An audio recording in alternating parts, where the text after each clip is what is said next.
to Biology Pathshala. Today's class is dedicated on the topic is COVID-19 Omicron virus. आज की पाठशाला में हम डिस्कस करेंगे ओमिक्रॉन वायरस के बारे में और कोविड-19 की अवेयरनेस के बारे में। बेसिकली मैं सबसे पहले आप लोगों का स्वागत करती हूँ, सभी बच्चों का और जो भी आज ये वीडियो देख रहे हैं उन सभी का, और बताना चाहती हूँ कि जैसा कि आप सभी को पता है कि कोविड-19 के जो सर्कमस्टांसेस हैं, जो भी स्थिति है ड्यू टू दिस पेंडेमिक, अब वो बढ़ती जा रही है। पिछले 3 सालों से, मतलब इस साल को भी अगर इंक्लूड किया जाए तो 3 सालों से लगभग इस पेंडेमिक ने लोगों की दिनचर्या को, साथ ही साथ लोगों को बहुत प्रभावित किया है। तो सबसे पहले तो ये सबसे बड़ी समस्या है कि दिन प्रतिदिन इफेक्टिव क्यों होता जा रहा है, इसके बारे में बताना चाहती हूँ बच्चों एवं सभी। इसका सबसे बड़ा मेन रीजन क्या होता है कि ये एक जस्ट लाइक अ आर्टिफिशियल बायोलॉजिकल वेपन जिसका यूज किया जा रहा है, और इसका यूज एक परपेसिव मेथड है, इसलिए भी किया जा रहा है। तो कुछ ऐसी रणनीति होती हैं, चाहे वो हमारे एनिमी कंट्रीज की हों या, मतलब मैं ब्लेम नहीं कर रही हूँ कुछ गवर्नमेंट्स की, मतलब मैं ये नहीं कह रही, लेकिन कभी कभी क्या होता है कि ह्यूमन पॉपुलेशन को कंट्रोल करने के लिए भी ये सब चीजें होती हैं, but not a sure for this. But इतना मैं जरूर कह सकती हूँ कि जितनी भी ये एनिमीज कंट्री है या सराउंडिंग जो भी कंट्रीज होती हैं, वो ये चाहती हैं कि हमारे देश की इकोनॉमिक जो जीडीपी है वो धीरे धीरे घट जाए, ठीक है, और साथ ही साथ हमें हार्म हो। तो ये सबसे बड़ा पर्पस होता है और इसलिए भी इसका यूज किया जाता है, तो इस बात को भी बहुत ज्यादा ध्यान देना है। फिर उसके बाद बात आती है कि ये एक आरएनए सिंगल स्टैंडर्ड स्ट्रक्चर होता है जिसको बनाना मतलब आसान है, और इसका जो रेप्लिकेशन होता है काफी ज्यादा इफेक्टिव होता है।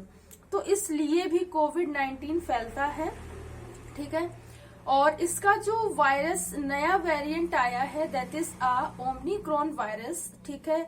तो मैं आपको बता दूं कि जो वायरस होता है कोविड-19, अल्फा, बीटा, डेल्टा, गामा, ठीक है, बहुत सारे इसके वेरिएंट्स होते हैं और इसका अलग अलग टाइप से क्लासिफिकेशन है, ठीक है। जो डेल्टा वायरस है मोर देन इफेक्टिव होता है, मतलब अगर बात की जाए तो कोविड-19 से 10 गुना इफेक्टिव होता है। कैसे, ये मैं आपको बताना चाहती हूँ। देखिए, हमारे इंडिया की जो पॉपुलेशन डेंसिटी है वो जो है सबसे ज्यादा है, मतलब जो जनसंख्या घनत्व है वो ज्यादा है, तो पॉपुलेशन का ज्यादा होने से भी ये सारे इफेक्ट होते हैं। साथ ही साथ जो ओमिक्रॉन वायरस होता है वो एक डेल्टा वेरिएंट वायरस है, काफी ज्यादा इफेक्टिव है, और इसलिए ये ज्यादा तेजी से रेप्लिकेशन कर रहा है और लोगों को प्रभावित कर रहा है। मैं इसके अगर सिम्टम्स बताऊं तो सबसे ज्यादा जो इफेक्टिव सिम्टम्स है कि इनिशियल स्टेज में कोविड-19 में बुखार आता था, बट यहाँ पर पता ही नहीं चलता है, ठीक है। तो जब पीक पर पहुंच जाता है ओमिक्रॉन वायरस, तब फीवर आता है, हाई फीवर आता है। कोविड-19 के केस में क्या होता था कि जब इनिशियल स्टेज में सर्दी जुकाम आता था, फीवर आता था, ठीक है, बट आपको पता होना चाहिए कि कफ और कोल्ड मिलकर के ही फीवर को, मतलब एक तरीके से इंडिकेट करते हैं कि डेट। तो ये भी सबसे बड़ा रीजन होता है। देखिए, जो ओमिक्रॉन वायरस है, जैसा कि मैंने अभी बताया कि जो कोविड-19 में इनिशियली होते थे, अब ओमिक्रॉन में पीक पे पहुंच जाने पर होते हैं। ओमिक्रॉन का सबसे स्पेसिफिक जो कैरेक्टर है वो इस तरीके से हम समझ सकते हैं कि अगर, मतलब मान लीजिए होता है तो इंटरनल ऑर्गन में पेन बहुत होगा, ठीक है। जो हेडेक है ना, मतलब हेड का जो पेन है काफी ज्यादा होगा, इंटरनली काफी ज्यादा होगा, या कोई भी इंटेस्टाइनल पेन है, वेजाइनल पेन है, ठीक है, कोई भी इंटरनल ऑर्गन का पेन है वो बहुत ज्यादा होगा, यही सबसे बड़ा इफेक्टिव इसका कैरेक्टर है। और इससे हम मतलब जान सकते हैं कि हाँ मतलब हमें ये चीज हुई है। बेसिकली मैं आपको बता दूं, क्योंकि ये पता नहीं चल पाता है कि कैसे मतलब ये हो रहा है, मतलब इनिशियली स्टेज में हम इसको जान नहीं पाते हैं।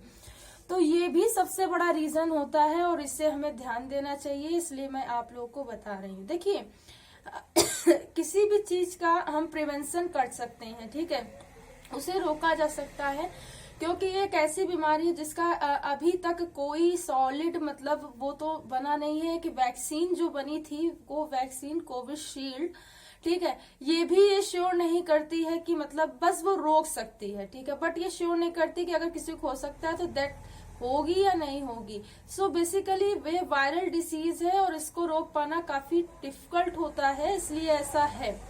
तो इसके प्रिवेंशन में डिपार्टमेंट ऑफ बायोटेक्नोलॉजी दिल्ली बहुत ज्यादा वहां के साइंटिस्ट लगे हुए हैं और उन्होंने एक बूस्टर डोज या सुपर डोज को दिया है, मतलब एक अपनी एक मतलब कहते हैं एक अपील की है कि इस तरीके से होना चाहिए। और मे बी हो भी सकता है कि अगर कोविशील्ड और कोवैक्सीन को एक साथ मिक्स करके कुछ सुपर डोज बनाई जाए तो वो शायद ओमिक्रॉन वेरिएंट के लिए इफेक्टिव हो, ठीक है, या इससे कुछ हट करके, इससे मतलब उसका जो मतलब लेवल होगा ड्रग का या जो वैक्सीन का लेवल होगा वो हाई डोज वाला होगा तो वो ज्यादा इफेक्टिव होगी।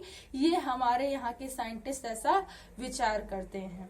तो कुल मिला करके देखिए हालत गंभीर है, हमें उसी तरीके से आगे भी काम करना जैसे कि हम गत वर्षों से करते आ रहे हैं। तो हमें मास्क पहनना है। अब प्रिवेंशन एक मास्क से नहीं होगा कि एक मास्क आपने पहन लिया तो काम चल गया, लगभग 2 या 3 मास्क आपको पहनने पड़ेंगे तब आप प्रिवेंट हो जाएंगे।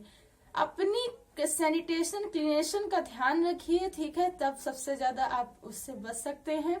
साथ ही साथ हैंड सैनिटाइजर का सबसे ज्यादा प्रयोग करें, ठीक है, उस चीजों को।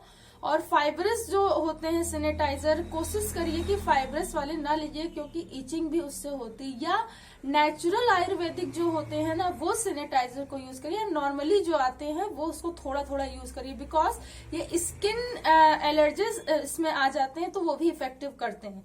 तो मतलब इन सब सारी चीजों को ध्यान रखना है। और हेल्थ का जो भी इम्प्रूवमेंट है, देन इम्यूनिटी बूस्टर्स आपको इंग्रेडिएंट्स लेने ही लेने हैं, ठीक है। आपको भोजन और आहार का बहुत अच्छे से ध्यान रखना है और ओमिक्रॉन से लड़ना है। देखिए जो पेंडेमिक है हर 100 साल में आती है, ठीक है, और कई साल तक इफेक्टिव बनी रहती। तो आगे कितने साल तक इफेक्टिव रहेगी ये कोई प्रेडिक्शन नहीं है कि क्या हो सकता है, लेकिन फिर भी हम इससे हमेशा बच सकते हैं। तो स्वस्थ रहिए, अपना भी ख्याल रखिए और अपने परिवार का भी ख्याल रखिए। तो thanks to all to watching this video, keep watching.